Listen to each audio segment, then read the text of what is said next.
Hello everyone! So, welcome back to my channel. Meron akong bagong video for you guys. So, here is another way that I had a chance to earn cash. So, this is all about partial disability benefit of SSS.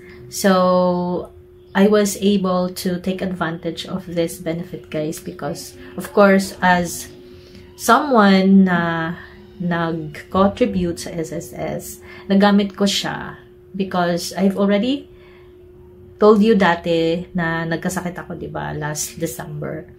And it was really draining on my part, financially, physically, psychologically.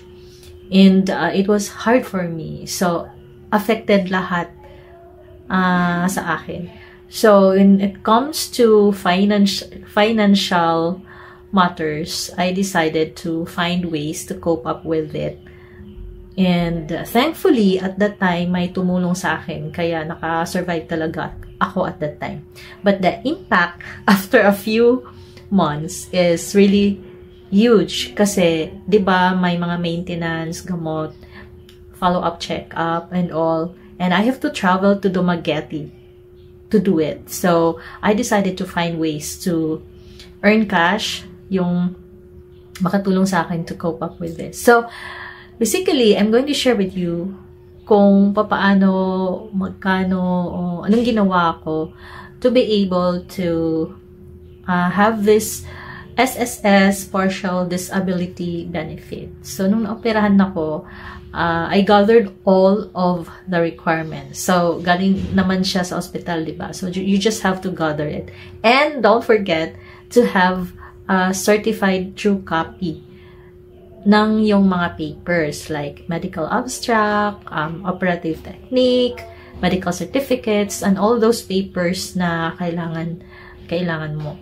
And kasi certified true copy talaga ang tatanggapin nila. And make sure that yung mga signature is maayos talaga, kung nasaan yung pangalan ng doktor, sa taas nun yung signature, hindi kung saan-saan. Because sa akin nangyari yan is pinabalik talaga ako and pinaulit yung signature. Very strict talaga sila when it comes to accomplishing the requirements of partial disability benefit ng SSS. And if you have questions, just let me know. I will share another video. And thank you for watching this one. This is again about the partial SSS or partial benefit disability or partial disability benefits SSS, and I got, I think, 22,000 plus for this one. That was the computation that was given to me based on my sickness and all.